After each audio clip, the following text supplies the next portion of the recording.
So, how do you build a nation that actually lasts? Today, we're going to crack open the blueprint of an ancient king who did just that. His name was Jehoshaphat, and believe it or not, his strategy for building a powerful, stable kingdom, well, it's just as relevant today as it was thousands of years ago. Okay, so let's just dive right in with the big question that frames this whole thing. What is the blueprint for building a strong nation? I mean, is it all about military might? Is it having a unified culture? Or is it just raw economic strength? You know, Jehoshaphat's story gives us one very specific and honestly, a very powerful answer. All right, so our story kicks off the very moment Jehoshaphat takes the throne. And, like any new leader, his first priority was pretty simple: secure the kingdom and consolidate his power. But how he did it? That's what makes this so fascinating. He did not waste a second. I mean, his first moves were incredibly swift and decisive. He beefed up defenses against his rivals, stationed troops in every single key city, and set up garrisons all throughout the land. Now, this wasn't just about playing defense. This was about creating a physical fortress, sending a crystal-clear message that Judah was under new, very strong management. But physical security? That was only half the battle. Jehoshaphat totally understood that a nation needs a unified identity, a soul. So he made a very clear choice. He rejected all those popular local gods, the Baals, and instead he centered his kingdom's entire identity on the traditional faith of his ancestors.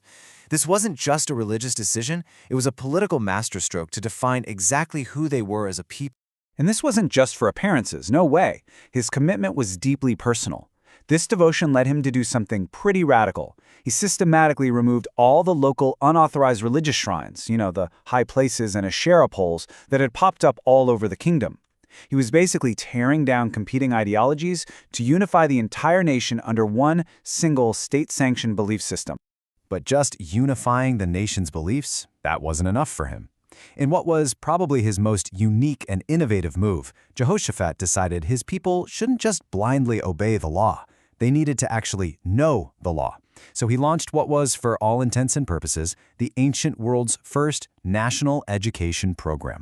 And his approach was incredibly methodical. Just look at this system. He sent out his top officials, paired them up with religious experts, the Levites and priests, and gave them one official textbook, the Book of the Law, to make sure the message was totally consistent. And their mission? Go to every single town in Judah and teach the people directly. This was a revolutionary effort to create a literate, informed, and truly unified nation, right from the grassroots up. So what happens when you have a physically secure nation and an ideologically unified people? Well, the result, the payoff, was immediate and very real. It showed up as both peace and prosperity. This line from our source material is so telling. Judah's internal strength and its unified purpose created this incredibly powerful reputation. All the neighboring kingdoms saw this stability and just didn't dare to attack. This fear wasn't just about military might. It was more like a sense of awe at a nation that was so organized and so resolute. And the result? Peace, without even having to fight a single major war. And of course, peace brought prosperity. That newfound respect translated directly into wealth. You see the Philistines bringing gifts and silver. The Arabs brought thousands upon thousands of rams and goats. And the crucial part here is that this wasn't treasure stolen in a war. This was tribute, given voluntarily by neighbors who figured out it was way better to be Judah's friend than its enemy. But all of this stuff, the security, the reforms, the tribute, it was all built on a foundation of just incredible strength. And that brings us to the final and frankly, the most staggering piece of evidence of Jehoshaphat's power, the sheer mind-boggling size of his military. Okay, now before we even look at the numbers, you have to get this one crucial point. The figures we're about to see only count the experienced fighting men who were stationed in the capital, Jerusalem.